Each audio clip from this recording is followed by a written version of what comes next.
Nam mô Mẹ Hậu Thổ Châu Hoàng Thiên. Nam mô Chính Phương Trời Mười Phương Phật. Nam mô Bổn Sư Thích Ca Mâu Ni Phật. Nam mô Tây Phương Cực Lạc Thế Giới Đại Từ Đại Bi A Di Đà Phật. Nam mô Tây Phương Cực Lạc Quán Thế Âm Bồ Tát. Nam mô Đương Lai Hạ Sanh Di Lặc Tôn Phật.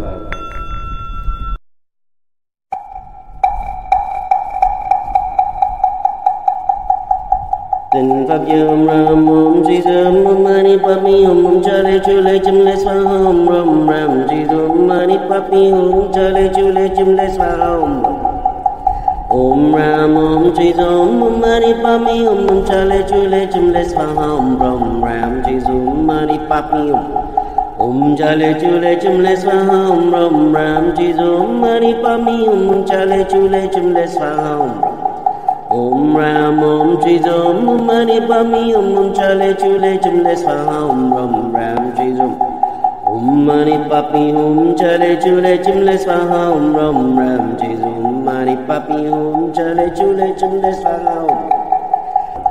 Om Ram Om Di Dâm Om Mani Papi Om Chale Chule Chumle Swaha Om Ram Ram Di Dâm Mani Papi Om Chale Chule Chumle Swaha Om Ram Ram Di Dâm Mani Papi Om Chale Chule Chumle Swaha Om Ram Om Di Dâm Om Mani Papi Om Chale Chule Chumle Swaha Om Ram Ram Di Dâm Om Mani Papi Om Chale Chule Chumle Swaha Om Ram Ram Di Dâm Mani Papi Om Chale Chule Chumle Swaha Om Ram Om Di Dâm Om Mani Papi Om Chale Chule Chumle Swaha Om Ram Ram Di Dâm Mani Papi Om Chale Chule Chumle Swaha Om Ram Ram Di Dâm Mani Papi Om Chale Chule Chumle Swaha Om Ram Om Di Dâm Om Mani Papi Om Chale Chule Chumle Swaha Om Ram Ram Di Dâm Om Mani Papi Om Chale Chule Chumle Swaha Om Ram Ram Di Dâm Mani Papi Om Chale Chule Chumle Swaha Om Ram Om Di Dâm Om Mani Papi Om Chale Chule Chumle Swaha Om Ram Ram Di Dâm Mani Papi Om Chale Chule Chumle Swaha Om Ram Ram Di Dâm Mani Papi Om Chale Chule Chumle Swaha Om Ram Om Di Dâm Om Mani Papi Om Chale Chule Chumle Swaha Om Ram Ram Di Dâm Om Mani Papi Om Chale Chule Chumle Swaha Om Ram Ram Di Dâm Mani Papi Om Chale Chule Chumle Swaha Om Ram Om Di Dâm Om Mani Papi Om Chale Chule Chumle Swaha Om Ram Ram Di Dâm Mani Papi Om Chale Chule Chumle Swaha Om Ram Ram Di Dâm Mani Papi Om Chale Chule Chumle Swaha Om Ram Om Di Dâm Om Mani Papi Om Chale Chule Chumle Swaha Om Ram Ram Di Dâm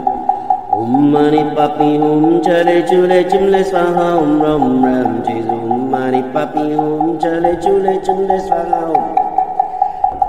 Om Ram Om Di Dâm Om Mani Papi Om Chale Chule Chumle Swaha Om Ram Ram Di Dâm Mani Papi Om Chale Chule Chumle Swaha Om Ram Ram Di Dâm Mani Papi Om Chale Chule Chumle Swaha Om Ram Om Di Dâm Om Mani Papi Om Chale Chule Chumle Swaha Om Ram Ram Di Dâm Om Mani Papi Om Chale Chule Chumle Swaha Om Ram Ram Di Dâm Mani Papi Om Chale Chule Chumle Swaha Om Ram Om Di Dâm Om Mani Papi Om Chale Chule Chumle Swaha Om Ram Ram Di Dâm Mani Papi Om Chale Chule Chumle Swaha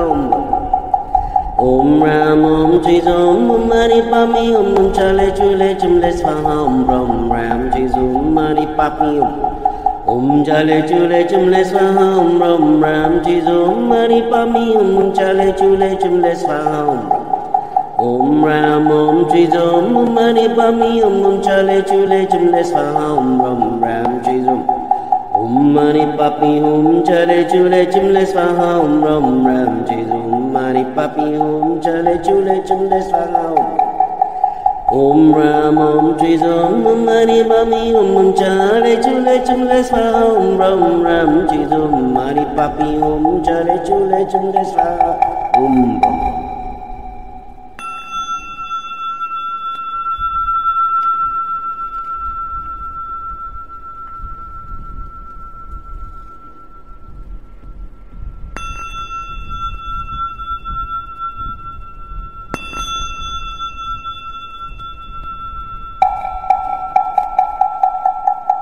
Nam mô Đại Bi Hội Thượng Phật Bồ Tát. Nam mô Đại Bi Hội Thượng Phật Bồ Tát. Nam mô Đại Bi Hội Thượng Phật Bồ Tát. Thiên thủ thiên nhãn vô ngại đại bi tâm đà ni. Nam mô A Đà Đắc Na Đa Ra Ya Ya. Nam mô A Di Đà Bà Lô Kiết Đế Thân Bắc Ra Ya Bồ Đề Tăng Đà Bà Ya. Ma Tăng Đà Ma Ya Ma Cao Ni Ca Ya Đắc Bà Na Phật Giê-xu Đắc Na Đắc Cờ. Nam mô Thân Kiệt Lực Đối Mong A Di Đà Bà Lô Kiết Đế Thân Phật Ra Lăng Đà Bà. Nam mô Na Ra Di Hari Ma Bằng Đa Sa Mê Tăng Bà Tha Nào Yu Bằng A Thầy Dinh Tăng Bà Đắc Đà Nam Ma Ba Ya Ma Phật Đắc Đâu Đắc Đi Tùng Tha. Ang Bà Lô Hê Lô Ca Đế Ca Ra Đế Di Hari Ma Bồ Đề Tăng Đà Tăng Bà Ma Ra Ma Hê Đi Đà Dân Cô Lô Yết mong đồ lô phẳng xà gia đế ma phẳng xà gia đế đà đê rê ni tăng Phật ra ya ra. Con chỉ tâm sám hối cho tam nghiệp cầu nguyện tri thầy sáng suốt học đạo được tin thân đầy nhìn thấy bổn thân mình là Phật và được phục vụ ba tánh chúng sanh với lòng chịu nhường tuyệt đối. Phật ma ra mùng đế lệ hề tất na ra sống Phật ra xa lời Phật xa Phật ra sa giao lô ma ra lô hê ri ta ra ta re ta pri to ro bồ đề ya bồ đà ya di đê ri ya na ra cung trí địa ri sắc ni na ma ya ma na tam ba tăng đà ya tam ba na ma ha tăng đà ya tam ba ha tăng đà dừng nhẹ thực bằng ra ya ta ba na ra cung trí tam ba ha ma ra na ra tam ba ha tăng ra tăng ha mục cư ya tam ba ma ha tăng đà ya tam ba ya kiết ra tăng đà ya tam ba ba đà ma kiết tất đà ya tam ba na ra cung trí bằng ya ra ya ta ba ha ma ba lời tăng kiết ra ya ta ba. Nam mô A Đà Đắc Na Đa Ra Ya Ya. Nam mô A Di Đà Bà Lô Kiên Đế Thức Bằng Ra Ya Tam Bà Hạng Đất Điện Đồ Mạng Đa Ra Bát Na Ya Tam Bà Hạng Đất Điện Đồ Mạng Đa Ra Bát Na Ya Tam Bà Hạng Đất Điện Đồ Mạng Đa Ra Bát Na Ya Tam Bà. Thiên thủ thiên nhãn vô ngại đại bi tâm đà ni. Nam mô A Đà Đắc Na Đa Ra Ya Ya. Nam mô A Di Đà Bà Lô Kiết Đế Thân Bắc Ra Ya Bồ Đề Tăng Đà Bà Ya. Ma Tăng Đà Ma Ya Ma Cao Ni Ca Ya Đắc Bà Na Phật Giê-xu Đắc Na Đắc Cờ. Nam mô Thân Kiệt Lực Đối Mong A Di Đà Bà Lô Kiết Đế Thân Phật Ra Lăng Đà Bà. Nam mô Na Ra Di Hari Ma Bằng Đa Sa Mê Tăng Bà Tha Nào Yu Bằng A Thầy Dinh Tăng Bà Đắc Đà Nam Ma Ba Ya Ma Phật Đắc Đâu Đắc Đi Tùng Tha. Ang Bà Lô Hê Lô Ca Đế Ca Ra Đế Di Hari Ma Bồ Đề Tăng bà Ma Ra Ma Hê Đi Đà Dân Cô Lô Yết mong đồ lô phẳng xà gia đế ma phẳng xà gia đế đà đê rê ni tăng Phật ra ya ra. Con chỉ tâm sám hối cho tam nghiệp cầu nguyện tri thầy sáng suốt học đạo được tin thân đầy nhìn thấy bổn thân mình là Phật và được phục vụ ba tánh chúng sanh với lòng chịu nhường tuyệt đối. Phật ma ra mùng đế lệ hề tất na ra sống Phật ra xa lời Phật xa Phật ra sa giao lô ma ra lô hê ri ta ra re ta pri to ro bồ đề ya bồ đà ya di đê ri ya na ra cung trí địa ri sắc ni na ma ya ma na tam ba tăng đà ya tam ba ma ha tăng đà ya tam ba ha tăng đà dừng nhẹ thực bằng ra ya ta ba na ra cung trí tam ba ha ma ra na ra tam ba ha tăng ra tăng ha mục cư ya tam ba ma ha tăng đà ya tam ba ya kiết ra tăng đà ya tam ba ba đà ma kiết tất đà ya tam ba na ra cung trí bằng ya ra ya ta ba ha ma ba lời tăng kiết ra ya ta ba. Nam mô A Đà Đắc Na Đa Ra Ya Ya. Nam mô A Di Đà Bà Lô Kiên Đế Thức Bằng Ra Ya Tam Bà Hạng Đất Điện Đồ Mạng Đa Ra Bát Na Ya Tam Bà Ấn Đức Điện Đô Mạng Đa Ra Bát Đa Ya Tam Bà Ha Ấn Đức Điện Đô Mạng Đa Ra Bát Đa Ya Ta Bà Ha. Thiên thủ thiên nhãn vô ngại đại bi tâm đà na ni nam mô a đa đa na đa ra ya ya nam mô a ri ya ba lô kiết đế thân bắc ra ya bồ đề tăng đà bà ya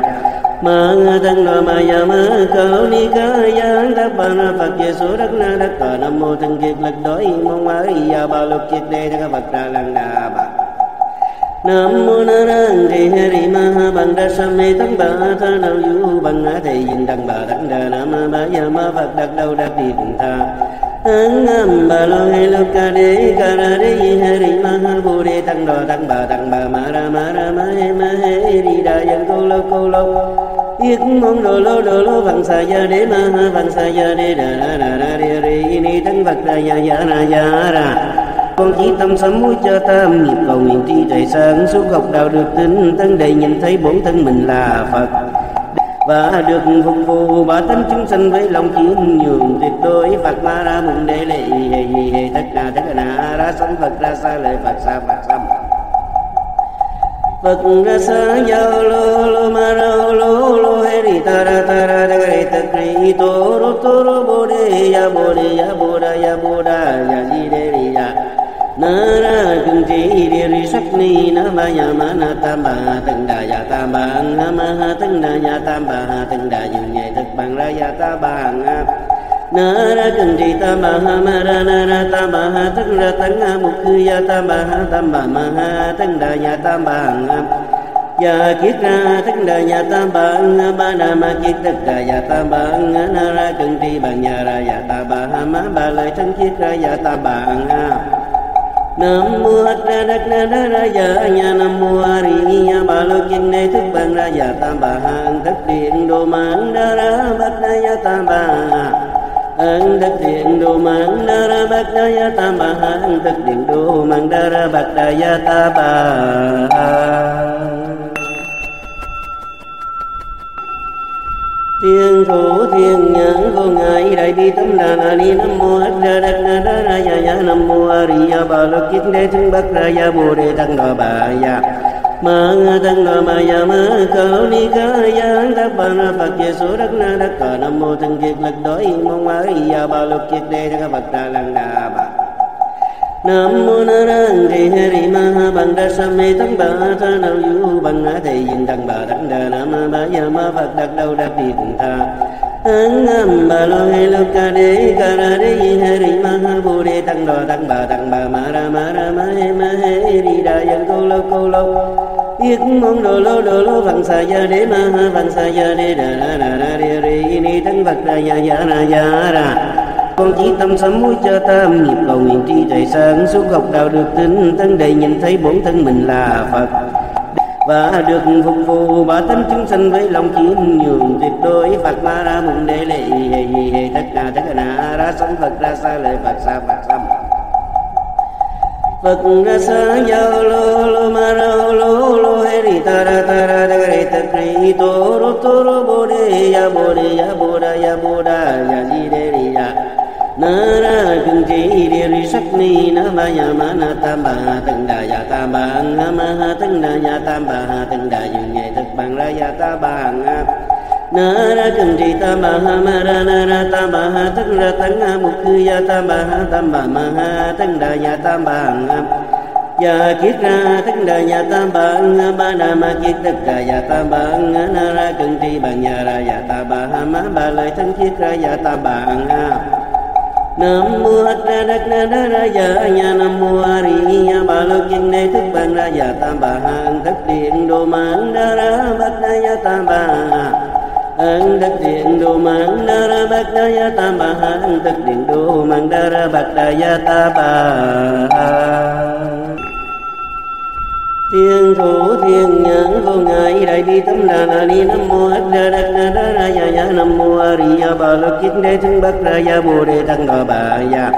ma tăng đà ma ya ma cao ni ca ya đắc ba na phật về số đắc na đắc cờ nam mô thân kiệt lực đối mong a ri ya ba lô kiết đế thân phật ra lăng đà bà.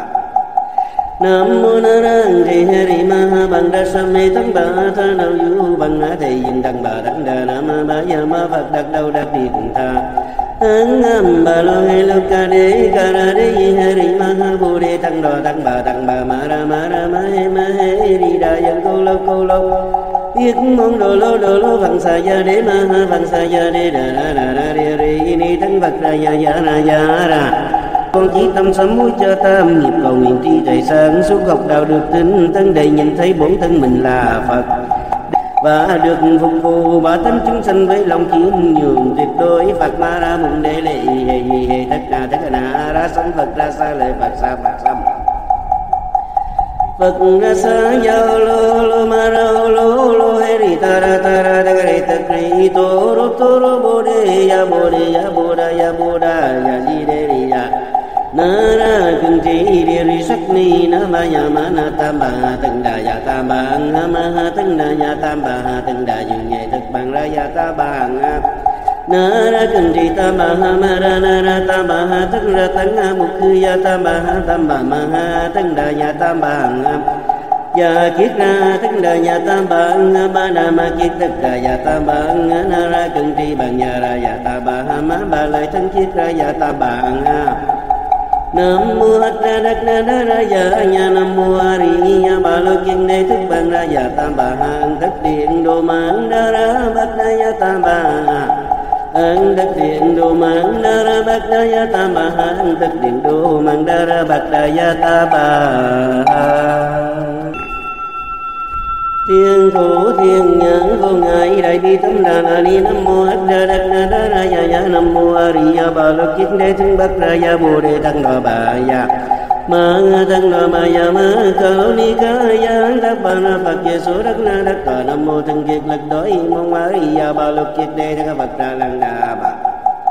Nam mô Na Ra Ri Hari Ma Ha Bằng Đa Sa Mê Tăng Bà Tha Nào Yu Bằng Á Thầy Dinh Đăng Bà Đăng Đà Nam Ma Ba Ya Ma Phật Đắc Đâu Đắc Đi Cùng Tha Tăng âm bà lo hay lo ca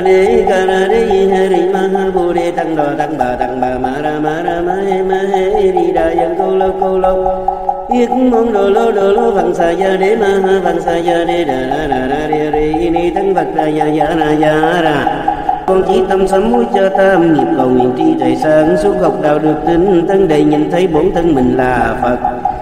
và được phục vụ ba tánh chúng sanh với lòng khiêm nhường tuyệt đối. Phật ma ra mùng đế lệ hề tất na ra sanh Phật ra sa lời Phật sa Phật ra sa yo lo ma ra lo he ri ta ra re ta kri to ro bo de ya bo da ya ji de ri ya na ra kun chi di ri sắc ni na ma ya ma na tam ba từng đà ya tam ba ha ma ha từng đà ya tam ba ha từng đà dừng nhẹ thực bằng ra ya ta ba na ra kun chi tam ba ha ma ra na ra tam ba ha từng ra tăng ha mục khư ya tam ba ma ha từng đà ya tam ba ya kiết ra từng đà ya tam ba đà ma kiết tất đà ya tam ba na ra kun chi bằng ya ra ya ta ba ha ma ba lại thân kiết ra ya ta ba Nam mô A Di Đà Ra Ya Nha Nam mô A Ri Ya Ba Lô Kiên Đế thức bằng ra ya tam bà hạng thức điện đồ mạng đa ra bát đa ya tam bà hạng thức điện đồ mạng đa ra bát đa ya tam bà hạng thức điện đồ mạng đa ra bát đa ya tam bà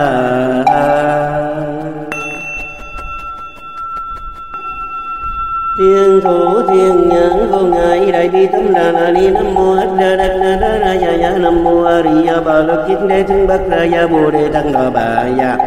Ma Tăng Đà Ma Ya Ma Cao Ni Ca Ya Đắc Ba Na Phật Giê Số Đắc Na Đắc Cờ Nam mô Thân Kiệt Lực Đối Mong A Ri Ya Ba Lô Kiết Đế Thân Phật Ra Lăng Đà Bà Nam mô Na Ra Ri Hari Ma Ha Bằng Đa Sa Mê Tăng Bà Tha Nào Yu Bằng Á Thầy Dinh Đăng Bà Đăng Đà Nam Ma Ba Ya Ma Phật Đắc Đâu Đắc Đi Cùng Tha Tăng âm bà lo hay lo ca ra đế yi hari ma ha bồ đề tăng đò tăng bà ma ra ma he đi đà dân câu lâu biết mong đồ lô phẳng sa ya đế ma ha phẳng sa ya đế đà ra re ni tăng Phật ra ya ra con chỉ tâm sám hối cho tam nghiệp cầu nguyện tri trời sáng suốt học đạo được tin thân đầy nhìn thấy bổn thân mình là Phật và được phục vụ ba tánh chúng sanh với lòng khiêm nhường tuyệt đối. Phật ma ra mùng đế lệ hề tất sanh Phật ra xa lời Phật sa Phật sam. Phật ra sa yo lo ma ro lo he ri ta ra ta re ta kri to ro bo de ya bo da ya ji de ri ya na ra cung chi de ri sắc ni na ba ya ma na tam ba từng đà ya tam ba ha ma ha từng đà ya tam ba ha từng đà dương nhẹ thực bằng ra ya ta ba na ra cung chi tam ba ha ma ra na ra tam ba ha từng ra tăng ha mục cư ya tam ba ha tam ba ma ha từng đà ya tam ba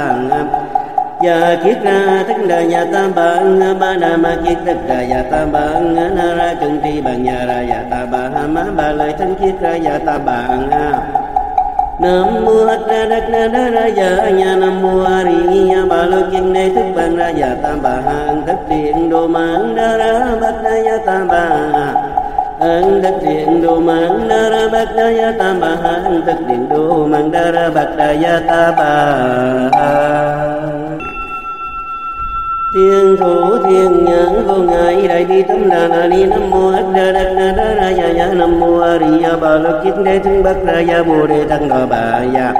ma tăng đà bà ya ma cao ni ca ya đắc ba na Phật về số đắc na đắc cờ nam mô thân kiệt lực đối mong a ri ya ba lo kiết đề thân Phật ra lăng đà bà.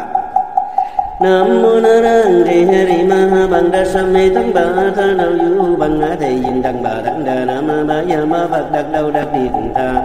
an am ba lo he lo ca ra de he ri ma ha bồ đề tăng đà tăng bà ma ra ma he ri đà yan câu lâu yết mong đồ lô phẳng sa ya de ma ha phẳng sa ya de đà ri ni tăng Phật ra ya ra. Con chỉ tâm sám hối cho tam nghiệp cầu nguyện tri trời sáng suốt học đạo được tin tân đầy nhìn thấy bổn thân mình là Phật và được phục vụ ba tánh chúng sanh với lòng khiêm nhường tuyệt đối. Phật ma ra mùng đề lệ hề tất na ra sanh Phật ra xa lời Phật sa Phật sam. Phật ra sa yo lo ma ro lo he ri ta ra re ta kri to ro bo de ya bo da ya ji de ri ya na ra cung chi de ri sắc ni na ba ya ma na tam ba từng đà ya tam ba ha ma ha từng đà ya tam ba ha từng đà dương nhẹ thực bằng ra ya ta ba na ra cung chi tam ba ha ma ra na ra tam ba ha từng ra tăng ha mục cư ya tam ba ma ha từng đà ya tam ba ya kiết ra tất đà ya tam bang ba đà ma kiết tất đà ya tam bang na ra cung tri bằng ya ra ya ta ba ha ma ba lời thân kiết ra ya ta bang. Nam mô a ra đắc na đa ra ya nha nam mô a ri ya ba lo kiên đề thức bằng ra ya tam ba ha tất điện đồ mang đa ra bát đa ya tam ba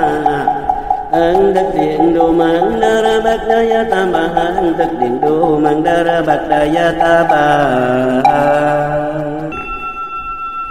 Thiên thủ thiên nhãn vô ngại đại bi tâm đà ni nam mô a ra đắc na đa ra ya nam mô a ri ya ba lo kiết đề thân bát ra ya bồ đề tăng đà bà ya ma tăng đà bà ya ma cao ni ca ya đắc ba na Phật về số đắc na đắc cờ nam mô thân kiệt lực đối mong a ri ya ba lo kiết đề thân Phật ra lăng đà bà. Nam mô na ra ri he ri ma ha bằng đa sam mê tăng bà tha nào yu bằng a thầy dinh tăng bà tăng đà nam ma ba ya ma Phật đắc đâu đắc đi cùng tha an am ba lo he lo ca ra de he ri ma ha bồ đề tăng bà ma ra ma he ri đà yan câu lâu yết mong đồ lô phẳng sa ya de ma ha phẳng sa ya de đà ri ni tăng Phật ra ya ra. Con chỉ tâm sám hối cho tam nghiệp cầu nguyện tri trời sáng suốt học đạo được tin tân đầy nhìn thấy bổn thân mình là Phật và được phục vụ ba tánh chúng sanh với lòng khiêm nhường tuyệt đối. Phật ma ra mùng đề lệ hề tất na ra sanh Phật ra xa lời Phật sa Phật sam. Phật ra sa yo lo ma ro lo he ri ta ra re ta kri to ro bo de ya bo da ya ji de ri ya na ra cung chi de ri sắc ni na ba ya ma na tam ba từng đà ya tam ba ha ma ha từng đà ya tam ba ha từng đà dương nhẹ thực bằng ra ya ta ba na ra cung chi tam ba ha ma ra na ra tam ba ha từng ra tăng ha mục cư ya tam ba ma ha từng đà ya tam ba